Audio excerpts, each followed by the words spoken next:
Hello bookish friends, I'm here with the much anticipated bookshelf tour.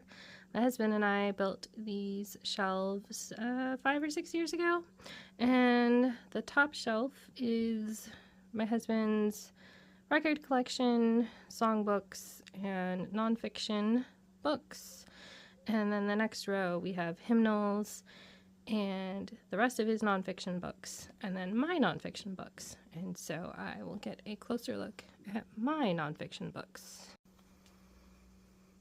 Okay, so for my nonfiction books, I have, first up are the Prayers of Jane Austen, and then an antique songbook that belonged to someone in my family, I'd Rather Be Reading, which is part memoir, part essay about books by Anne Bogle, and then Everything Happens for a Reason and Other Lies I've Loved by Kate Bowler. It goes through different hardships she's gone through in her life, especially with having a cancer that wasn't curable and finding treatment for it that I believe is still ongoing. And then Through Gates of Splendor by Elizabeth Elliot. It's the story of her husband and the other missionaries trying to reach the natives in South America and then are eventually killed. And the few days after that, then I have some grief booklets a friend gave me when my dad died. And then I have Helene Hemp's Omnibus. It has Barefoot in Show Business, 84 Charing Cross Road, The Duchess of Bloomsbury Street, Apple of My Eye, and Hugh's Legacy. I've read all of them, and 84 Charing Cross Road is my favorite, and then Duchess of Bloomsbury Street, I did not care for Apple of My Eye. And then, because this one looks like it's about to fall apart, I ended up getting copies of my favorite of her books, 84 Charing Cross Road and The Duchess of Bloomsbury Street. This one is letters between Helene and the staff of a bookstore in England, and then The Duchess of Bloomsbury Street is her journal from her first trip to England. Then I have Not on My Watch by Monica Boyer, which is signed. I actually helped edit this book for her about her involvement in politics. Next, I have The Hiding Place by Corrie ten Boom. It is the story of her family hiding Jews during World War II. Gospel Comes with a House Key is about hospitality by Rosaria Butterfield. Tea Time Discipleship is a lovely book by Sally Clarkson about discipling the women in her life and the women who discipled her, and it's got beautiful pictures and recipes and all sorts of fun stuff. I have the first 2 volumes of the Tightwad Gazette. I read these, I think, either when I was engaged to my husband or the first year we were married. Different Ways to Save Money. Broken Bread is the different sins we have about food, and I enjoyed the first 4 chapters, but not really much after that. As You Wish by Carrie Elwes is about the making and filming of The Princess Bride. My husband and I actually got to see him in person in February, and he talked about a lot of the stories in that book. Adventuring Together by Greta Eskridge is about taking your kids out in nature and having fun with them, and I like to reread it every couple of years to motivate myself to take my kids out. The Clouds You So Much Dread by Hannah K. Greiser, I think, is a book mostly just about clinging to God in hardships. Really loved it. It's one of my favorite books of this year. Where did I leave off? I think I left off Loving the Little Years by Rachel Jankovic. It's just a book about little kids and being a mother. And again, I like to reread it every couple of years to just recenter my mothering. And then Mere Christianity by C.S. Lewis, pretty well-known nonfiction book. The Read Aloud Family, I read when I was just getting started on homeschooling about the importance of reading aloud to your children. So, I also have Teaching from Rest by Sarah Mackenzie, which I don't actually really remember what it's about. And then At Home in the World by Tish Oxenrider is about a family taking their kids kind of around the world for a year while homeschooling. And then Adorning the Dark is about creativity, and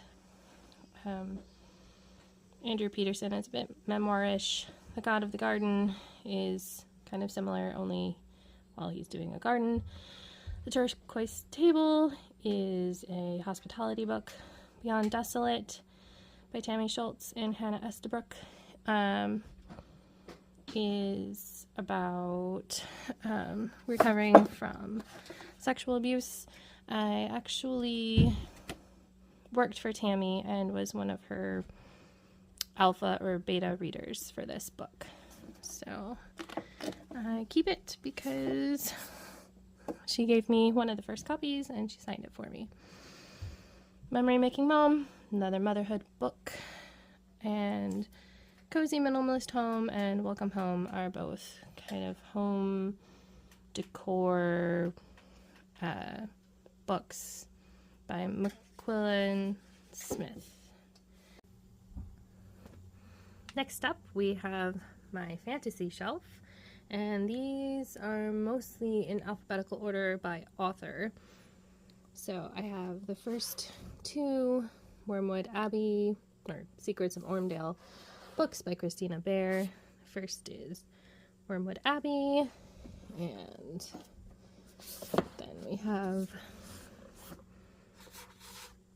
Drake Hall, and these are cozy Victorian fantasy books that I really enjoyed. I have the third book that I hope to get to this month.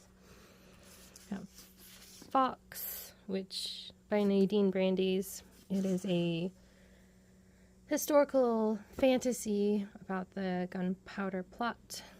The Emperor's Ostrich by Julie Berry is kind of just a road trip almost book with the Emperor and different people. Storybound and Story's End by Marissa Burt are a duology.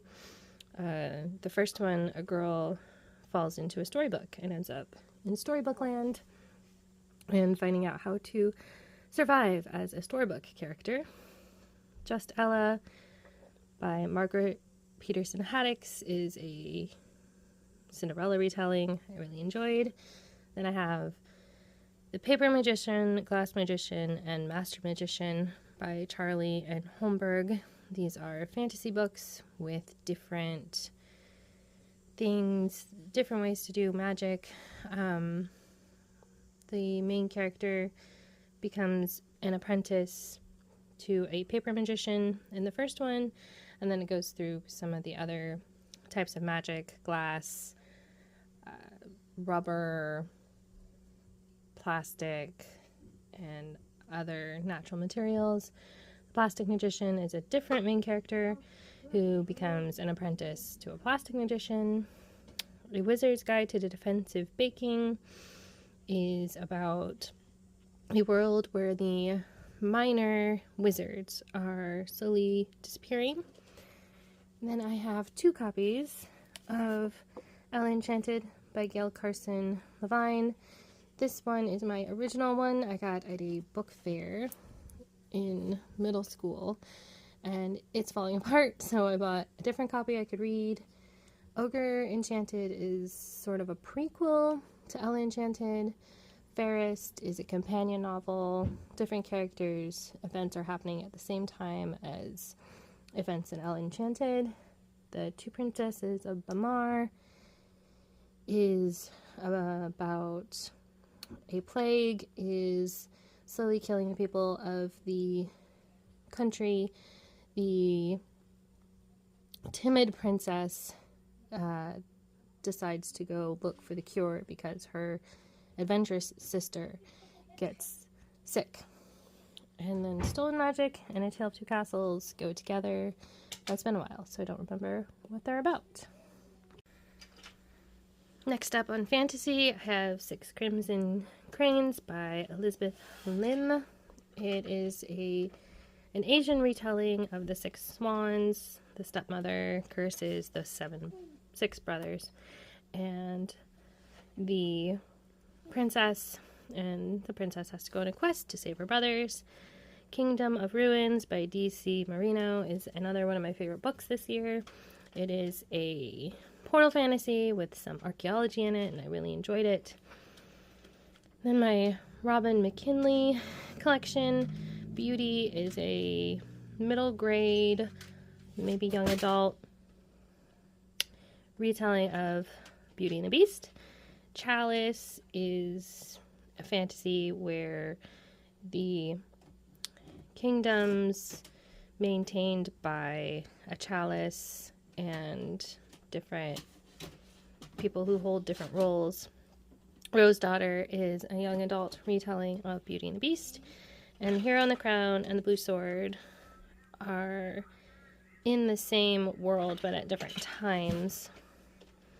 Then I have the first two books of Keeper of Lost Cities and book 8.5. My plan is to reread book 8.5 and refamiliarize myself with the world before continuing the series, but I'm not going to continue until the series is complete.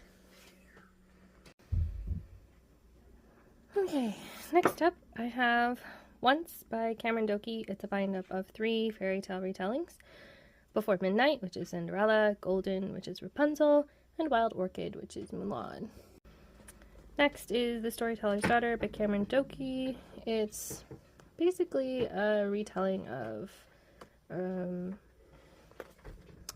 Scheherazade and having to tell 1,000 stories, and Beauty Sleep, which is a retelling of Sleeping Beauty.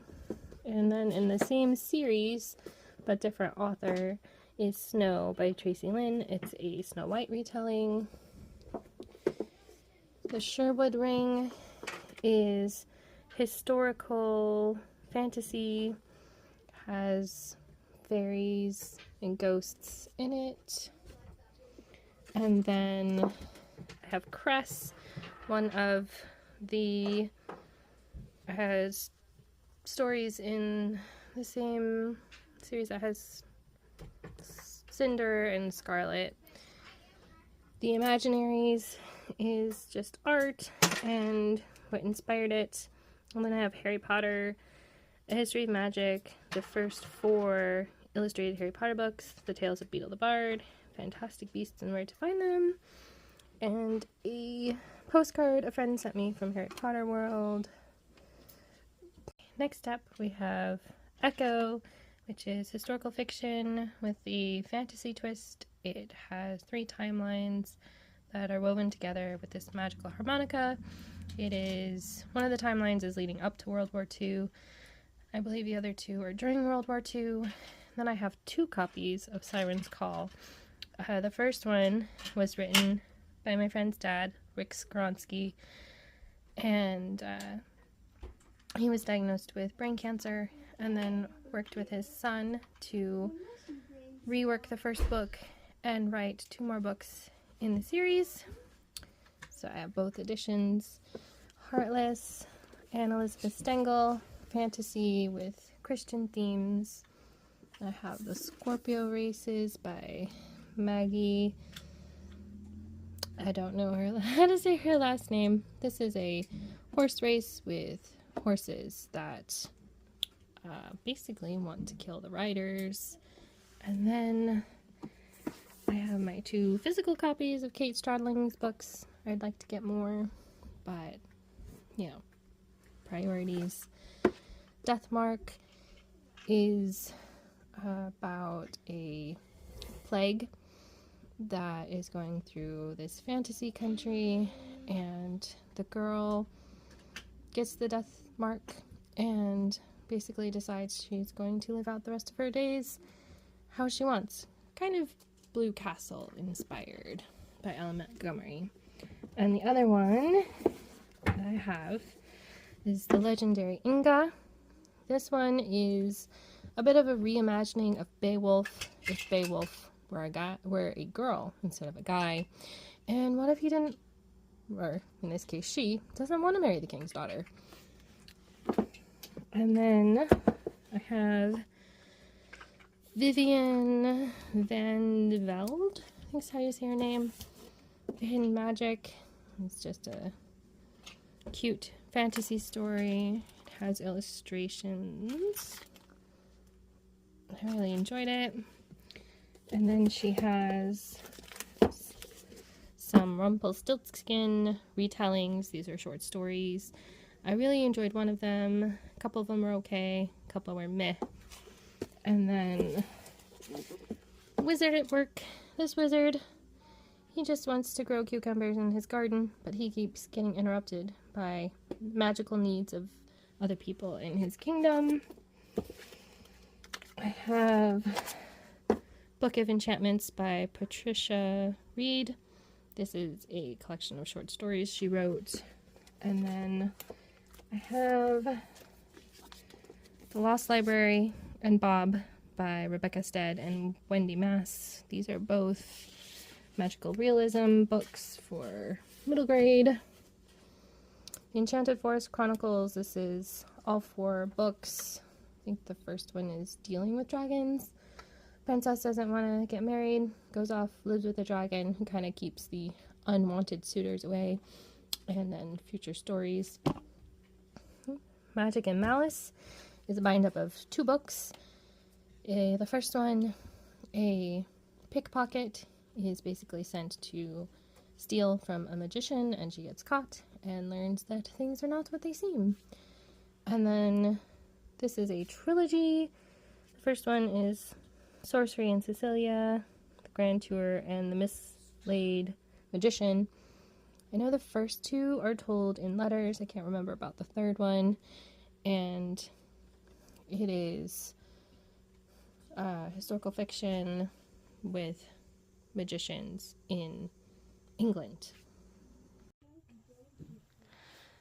Okay, it's another day and another shelf, and you might hear my kids. This side is where I keep books I need to film, and then I have some mysteries. I have If I Run by Terry Blackstock. It is a girl who is on the run because she doesn't trust the police and her best friend was murdered. Then I have Crime and Poetry. It is about a bookshop with slightly magical powers and a girl who's taking over as caretaker. And then there's the second book, Pros and Cons. I hope to reread this one this fall. And then the Thursday Murder Club is a bunch of old people who like to work on cold cases in their spare time, and then somebody shows up murdered at their retirement village. And a couple of us in my book club have read it and signed my copy with their thoughts, hoping to pass it around some more. Lady Jane Disappears is a woman who grew up, I think, in debtor's prison, and then her father dies, so she ends up going and living with her great aunt, I believe. And then Body They May Kill by Audrey Stallsmith. This is a mystery. The pastor of a church dies while serving communion on Easter Sunday, and you have to find out who from the congregation done it. And then Rosemary from Remembrance. Reagan's father is found murdered, and they think it's Rosemary, but she's innocent and wants to prove it.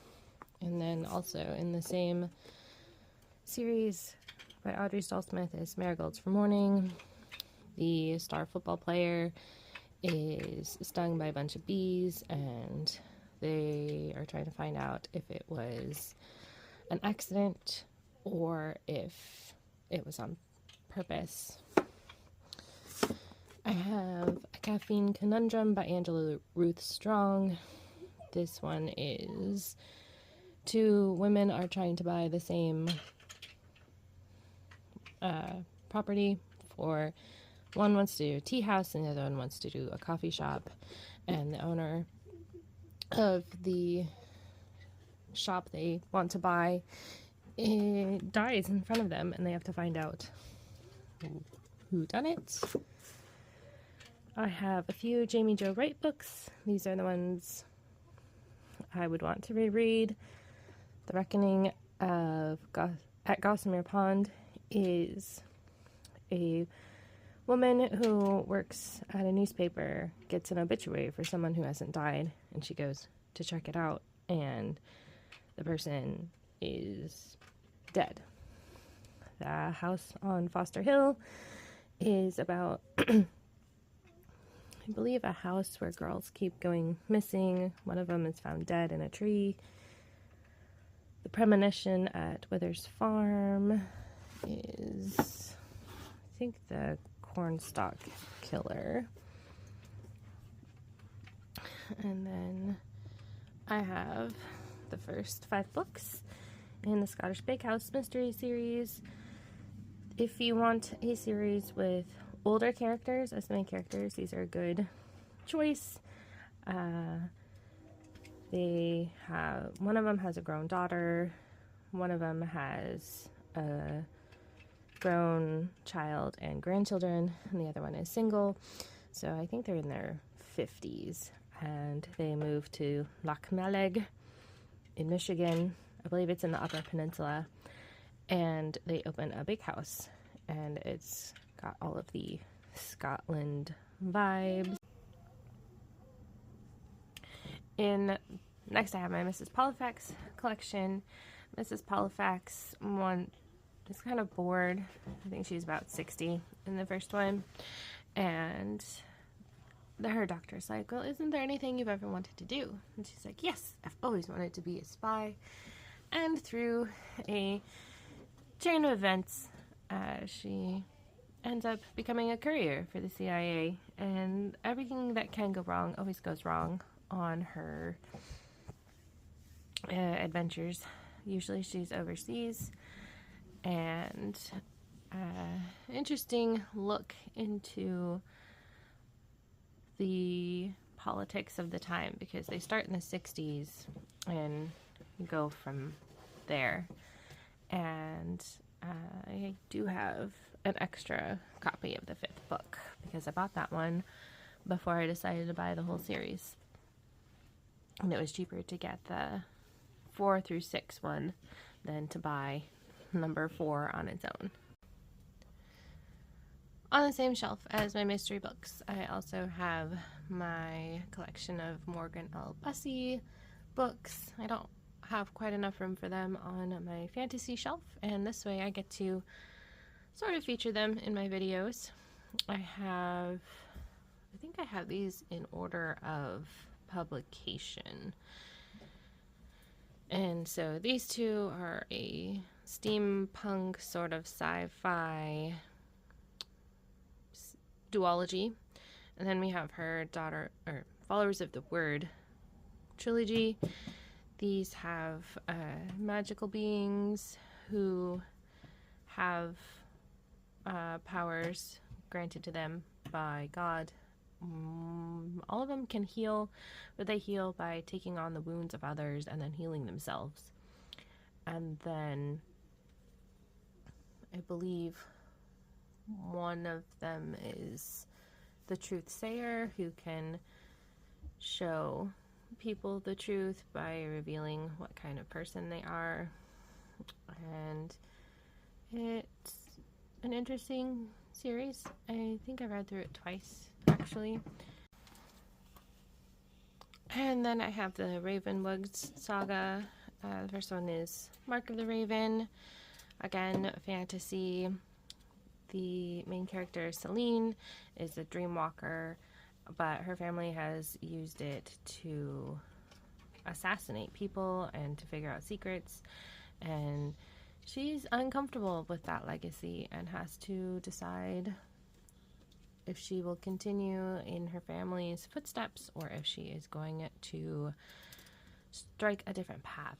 And then Secrets in the Mist is a sci-fi series. There's a mist on the ground that basically kills people or makes them sick, so they die.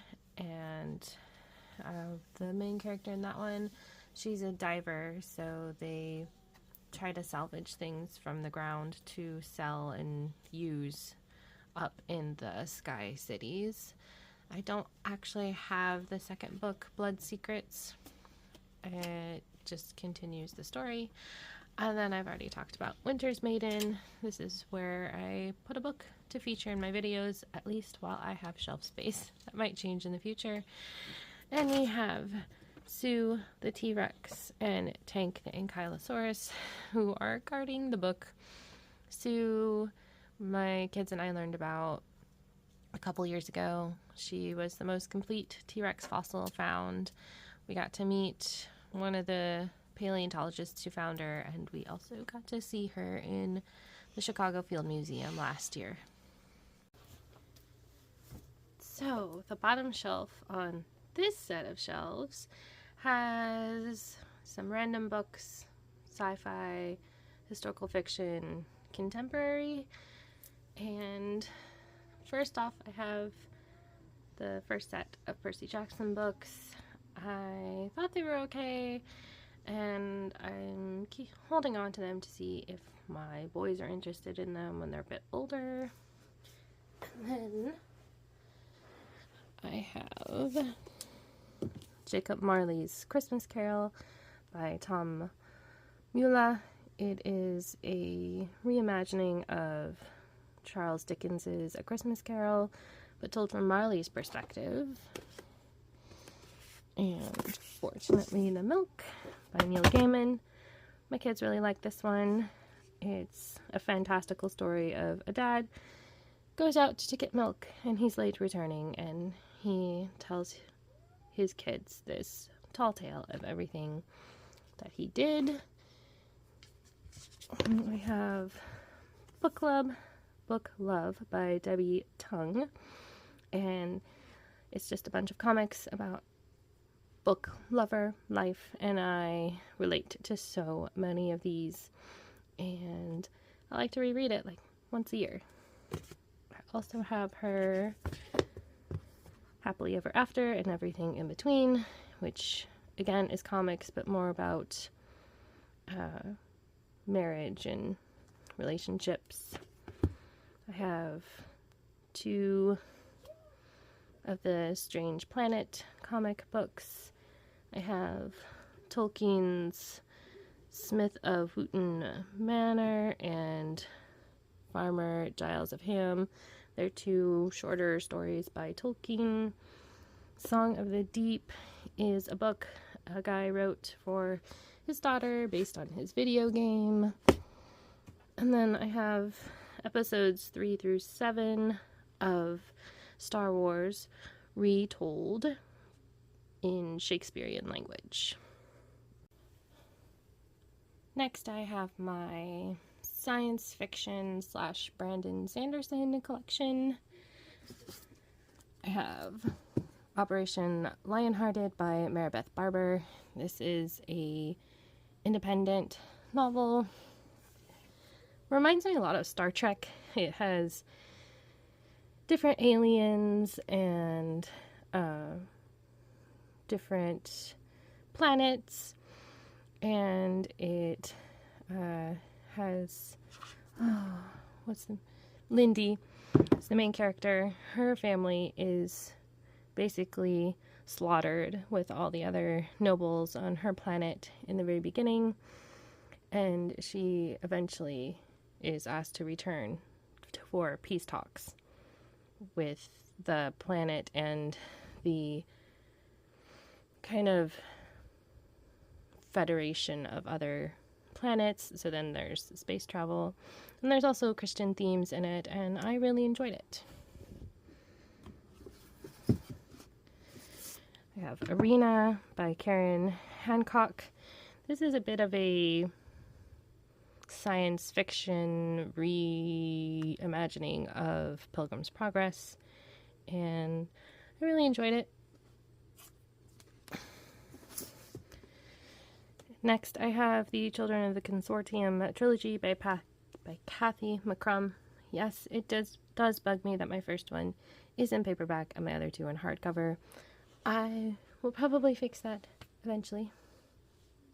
But this trilogy is about a recorder who they are supposed to be unbiased observers, and she has drones that record things and also nano devices that can manipulate her body chemistry so she can be calmed if she's feeling fear or tension. And there's an accident and she loses her drone, and the people on her ship want to try to make her a normal person, but the consortium will not allow that, and it goes through her journey with adapting to life without her drone, without access to the nano devices, and what does it mean to be a person after being raised to not have opinions and not have bias. And then I have the four Skyward books and short stories by Brandon Sanderson. This is science fiction, young adult, I would say. And Spin is just joining flight school, and she is coming from a background where her father was branded a traitor. He turned on his fellow pilots and shot them down, and they can't escape their planet because of these kind of jailers that are always fighting them, keeping them on their planet, preventing them from progressing technologically. And it's Spin's story as she goes through flight school and beyond, and I really enjoyed it. I have the first two books in the Steelheart trilogy. It's sort of reverse superheroes because all of the people who have powers are basically villains. And the most powerful ones are basically dictators of the various cities. And I didn't like how Sanderson ended the series. I don't like how he ends most series, but it's just a difference between worldviews, I guess. I did, however, like how he ended Skyward. And then I have Sanderson's Elantris, which I believe was his first book that he wrote. And it has these people who are almost gods, and they end up getting sick and can't die, but they can still be wounded, and but their wounds never heal, and so they're basically put in a ghetto, and it's a very political book, but I still enjoyed it.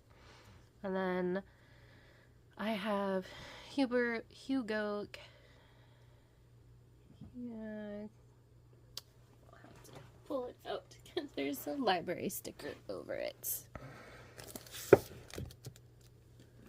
Hugo Cabret.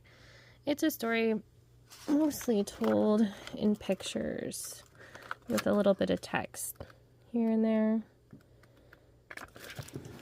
It's an interesting story. I think the boy basically lives in the French metro.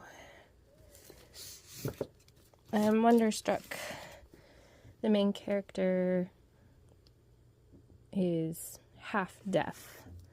And again, it's told in pictures and a little bit of text. And last up for sci-fi, I have No Space Like Home by Dell. Tunnicliff. It is a retelling of Wizard of Oz in space.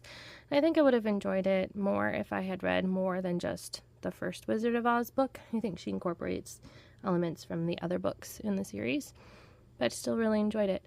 Unfortunately, the author has died, so there won't be any more books in the series. And finally on this shelf, I have my contemporary books and my historical fiction books. And I have The Extraordinary Deaths of Mrs. Kipp by Sara Brunsvold. This was my favorite book of the year last year. It is about a new-ish reporter. She's kind of put on probation and is told to go write an obituary for this woman who is in hospice. Oops. And her boss is basically teaching her to look beyond the assignments she's given and the people she meets to actually get at good stories. And so she talks to Mrs. Kipp and has to keep going back. And for every, I think, 3 questions, the reporter has to come up with an extraordinary way for Mrs. Kipp to die, because she's not very happy about dying just from cancer. Seaside by Terry Blackstock. This is not actually a suspense book. That's what she's most famous for. But it is a woman and her 2 daughters, and they end up having to be on vacation together at this beach house in the late spring and healing their relationships, and it was a good story. Next, I have the 2 Clock Tower, not book strings, books by Shatona Havig. I think this one is more desert. I think this one might be Midwest. And the Milton, he works for different businesses, trying to reorganize, revamp them, help them to avoid bankruptcy and to come back. And he also has a soft spot for bookstores, and he ends up, between his paying jobs, going to various bookstores and helping them get out of trouble. So the first full-length novel is Twice Old Tales. This one is in Red Wing, and it took me a couple of readings and a while to like Harper, the bookstore owner. But of course, I loved the little boy and his dad, who didn't know he was a dad until several years later. The dad's a relatively new Christian. He's learning how to do this Christian thing and also how to be a dad. I love one of the families in here. They homeschool, and they're portrayed in a positive way, and I really enjoyed it. The second one is Clock Tower Bound. This one takes place in my home state of Indiana. I've actually been to the town where this takes place and to the bookstore that is referred to in this book. This one is a bit more Anne of Green Gables inspired, and it's more about the mending of a friendship than a romance. And of course, Milton comes in because the town can't support 2 bookstores, and he's trying to help the friends reconcile. And Lone Wolf by Reka Clausen. She is Chantal at Chantal Reads All Day's daughter, and this is a brief glimpse into a foster family situation. Song for a Whale by Lynn Kelly. The main character is deaf, and her parents want her to go to normal school, and she wants to go to a school for the deaf. And she hears about this whale that speaks on a different frequency than other whales, and she wants to see this whale. She wants to track this whale. She wants to see if she can work out how to make a song that the whale can actually hear at its odd frequency. The Lizard Garden by Anne E. Phillips. This one also has a homeschool family. They travel a lot with their dad's job, and they end up in Holland for the summer. And their mom ends up having to go home to take care of their grandmother because she has cancer. And so the three kids are trying to do their homeschooling for the summer and still enjoy Holland and hope that they don't keep moving around. They're ready for some roots. The Someday Birds has a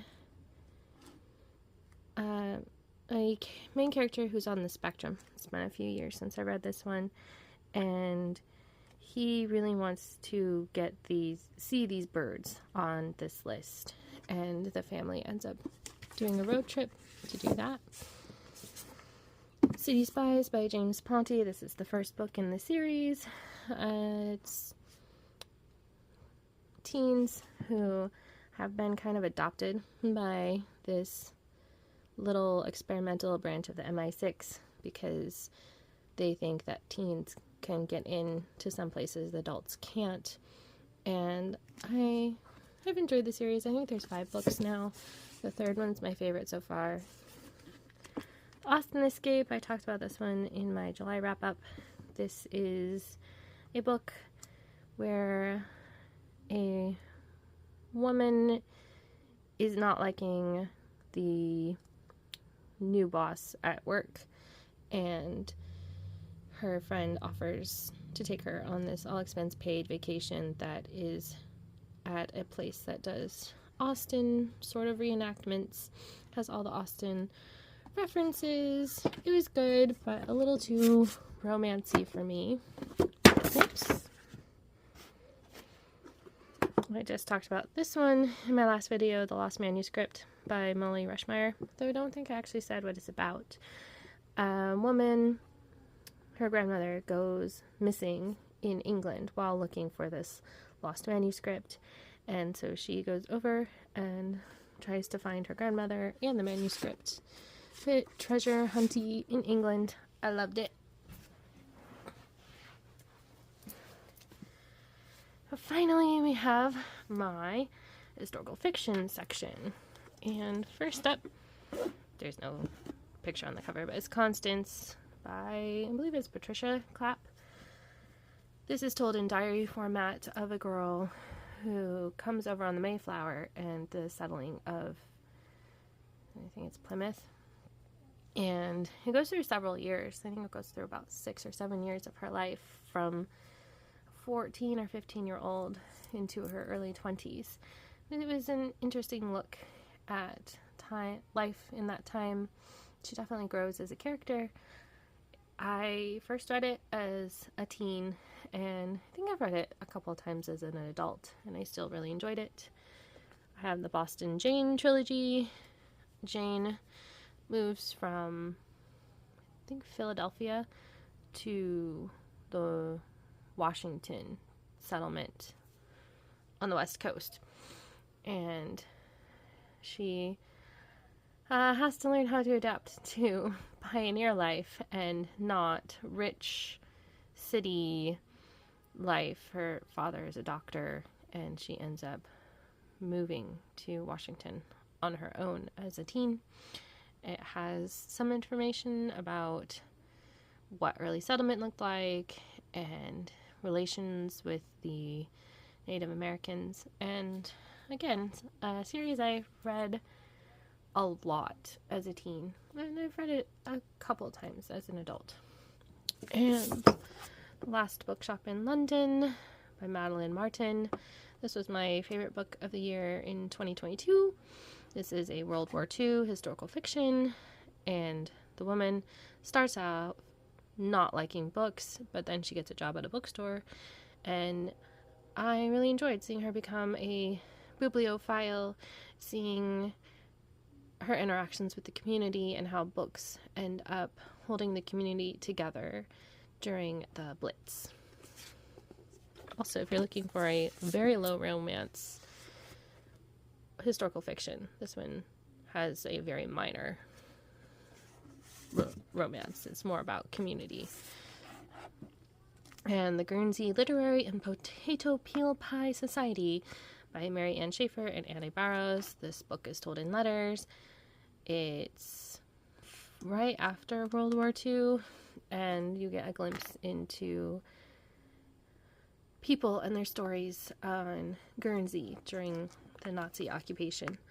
And I have Books Afloat by Dolores Topliff. This is a book, again, World War II. It's about a floating library. The woman wants to have a boat as a library so she can reach some of the smaller communities on the Columbia River who don't have a brick and mortar library. And the government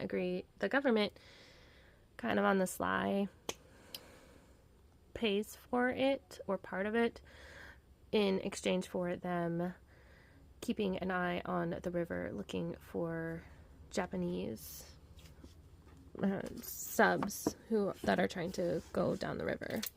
And then The Number of Love by Rosanna M. White.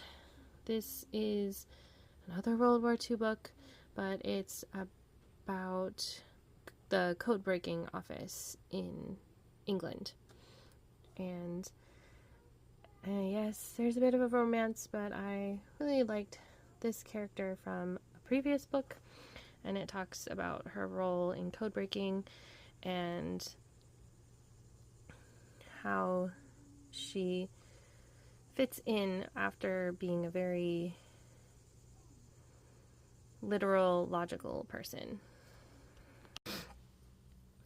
That was not my only set of shelves, not by a long shot. So, this is real life. This is my classics bookshelf, and I have a lamp because there's usually a couch in front of this bookshelf, and this is where I sit and read. So I also have my current reads, Scrappy, my dragon who watches over my book hoard, and my kids' chore money and where they keep it. And I also have a microscope and some old books. So I'll give you a closer look. Actually, move my current reads. I think I have this in reverse alphabetical order because it worked out more for the sizes. With Letters from Father Christmas by J.R. Tolkien.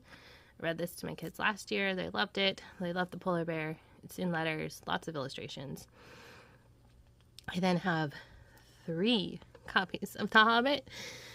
Whoop. Okay, we'll move Scrappy too. This one has the Alan Lee illustrations. This one is a graphic novel. And then this one has the original Tolkien illustrations. War of the World and The Time Machine. I think I've actually only read The Time Machine out of this one. Around the World in 80 Days. This is probably my favorite Vern. The Blue Castle. I like the cover, but the print, it's so tiny. Might end up replacing that copy. The Princess Bride with the pretty illustrations in it. Till We Have Faces by C.S. Lewis is, I think, like a myth retelling. A Room with a View by Forster. I really enjoy this one, and one of the film adaptations. Then I have Parnassus on Wheels, and The Haunted Bookshop by Christopher Morley. I love these editions. Mine are missing the dust jackets, but I really like the spines and the illustrations in them. And then my Jane Austen collection. I have Pride and Prejudice, Persuasion, Bind Up of Northanger Abbey and Persuasion, Jane Austen's Guide to Good Manners. This is nonfiction, but I put it with my Austen collection, Jane Eyre by Charlotte Bronte, and A Classic Christmas. Next up, another peek into real life. The Ordinary Princess is our current read aloud at bedtime. It will go over on my fantasy shelf when we're done with it. Then I have The Secret Garden. This one has illustrations. A very much condensed version of Moby Dick. My husband rescued from a library because it has these cool illustrations. The Complete Tales of Winnie the Pooh. The Wind in the Willows. I basically have this one just for the illustrations. And this copy of Treasure Island is the same illustrator. I think my husband got this one at a library book sale too. Also has cool illustrations. The Chronicles of Narnia, all 7 books in one volume. Gulliver's Travels is my husband's favorite. I don't know if I've actually ever read it. And then an interactive copy of The Secret Garden. It has illustrations, but it has other fun stuff in it too. This one goes through the life cycle of a flower. Really cool. I think this is more of my middle grade classics. I have A Little Princess, Anne of Green Gables, another copy of The Horse and His Boy. This is both my husband and I's favorite of the Chronicles of Narnia. Little Men by Louisa May Alcott, Island of the Blue Dolphins. I really loved this one as a young teen. Carry On, Mr. Bowditch is a bit of a biography about Mr. Bowditch. He worked as a sailor and is kind of important in navigation. The Pilgrim's Progress. I don't know if I've actually read this in the original. I have Kidnapped by Robert Louis Stevenson. This is a potential read aloud. And Little Women.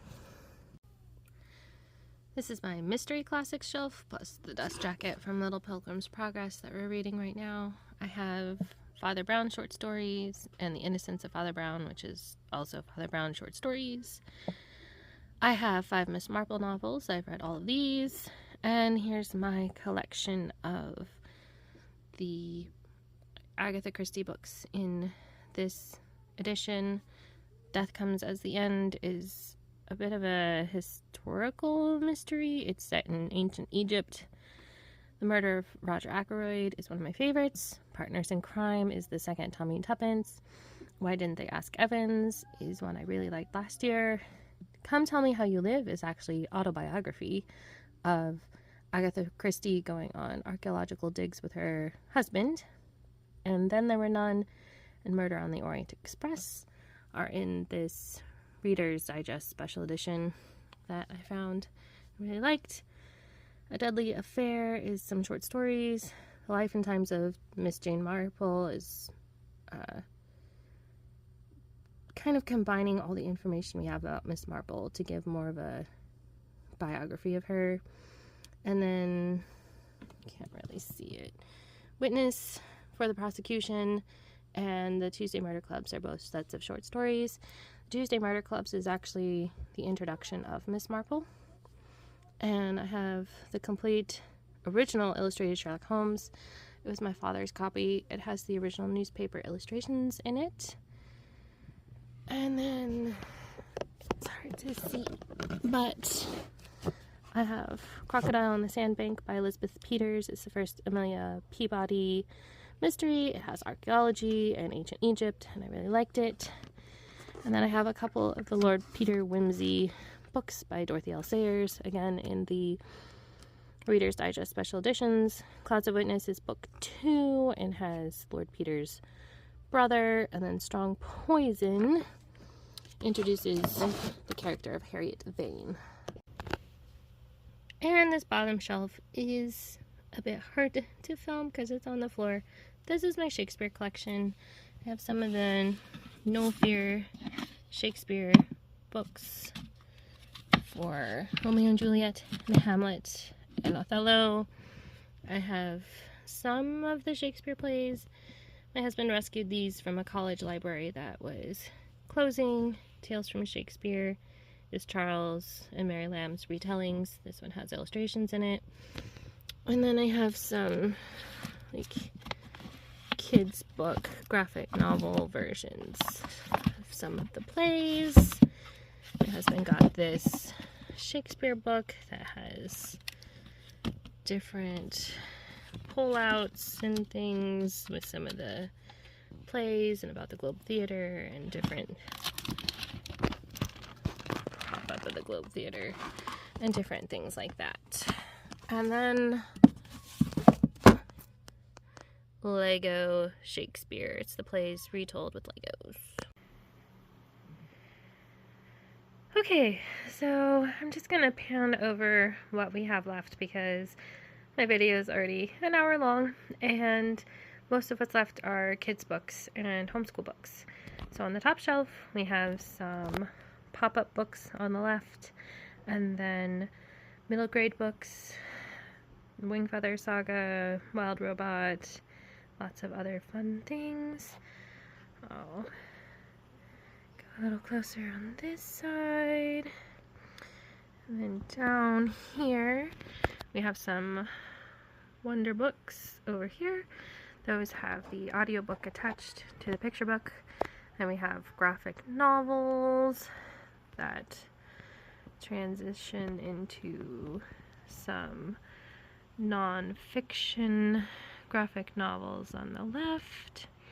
And then down here we have some picture books. All of my kids have loved Spot, especially with flap ones. And we have some of the Dr. Seuss books, and then full comic books. My kids love Calvin and Hobbes and Garfield and Asterix. And then down here is a bit of a mismatch. We have Christmas books, Shine a Light books, all of our Baehr books, including Berenstain Bears. And then over here are our fiction picture books. And over here are more homeschool books with some games and puzzles. This is what we have out from the library. And then down here is some kind of classic fictions and Tuttle Twins and some non-fiction that my kids are not quite ready for. Then down here we have kind of Ice Age books, dragon books, dinosaur books, and I'll go into all of these books for Di-November. And then picture book or photo albums. And this shelf is classic literature and history. This shelf is math. This shelf is math workbooks and notebooks and math manipulatives. This shelf is Christian nonfiction, geography, and then counting and learning about color books. This shelf is phonics, learning to read, and our Christian biographies and devotionals.